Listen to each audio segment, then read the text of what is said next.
Hi friends, మనం hair ఆయిల్కి సంబంధించిన ingredients తయారు చేస్తున్నాం. దానికి కావలసిన మందారాకులు, తులసాకులు, ఉసిరాకులు, గోరింటాకు, కలబంద, ఆనియన్స్, లవంగాలు, మెంతులు, మందార పువ్వులు, దీనికి సంబంధించిన ఇంగ్రీడియంట్స్. ఇవి బాగా మెత్తగా దంచుకోవాలి ఫ్రెండ్స్. అన్ని ఇంగ్రీడియంట్స్ ఇలా దంచుకోవాలి.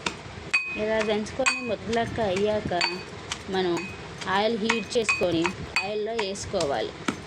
ఓకేనా ఫ్రెండ్స్? దంచుకున్నాక ఇలా ప్లేట్లోకి ఇలా తీసుకోవాలి. ఇలా ఎచ్చపచ్చగా రోట్లోనే దంచేసుకొని ఇలా ప్లేట్లోకి తీసుకొని సర్వ్ చేసుకోవాలి. స్టవ్ మీద బాగానే పెట్టుకొని కానొస్తుంది కదా పారాసిటమాల్ 600 ml, దీన్ని అందుట్లో పోసుకొని హీట్ చేసుకోవాలి. అలా చేసుకున్న తర్వాతకి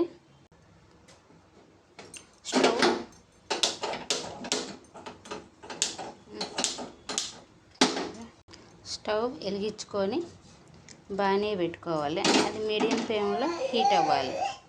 హీట్ అయిన తర్వాతకి ఫ్రెండ్స్, ఆయిల్ హీట్ అయిన తర్వాతకి మిరియాలు,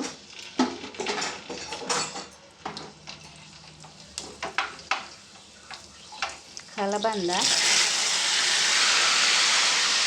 అలా చిన్న పరుపు పెట్టాలి.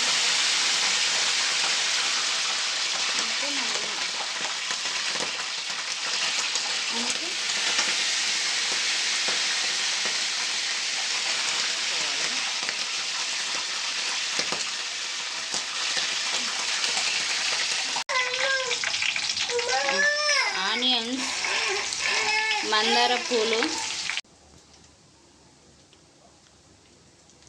ఆనియన్స్, దంచిపెట్టుకున్న మందారాకు, తులసాకు, కలబంద, గోరింటాకు, ఉసిరి ఆకులు ఇవన్నీ ఒకటి దీంట్లో వేసేసుకోవాలి.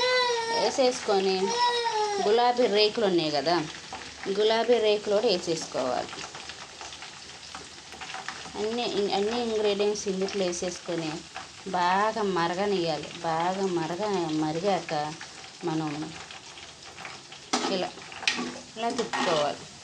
చూడు, కలర్ చేంజ్ అవుతుందా ఫ్రెండ్స్? కలర్ గోల్డ్ కలర్లోకి, గ్రీన్ కలర్లోకి వచ్చేస్తుంది. చూడండి, బౌల్లోకి సర్వ్ చేసుకోవాలి.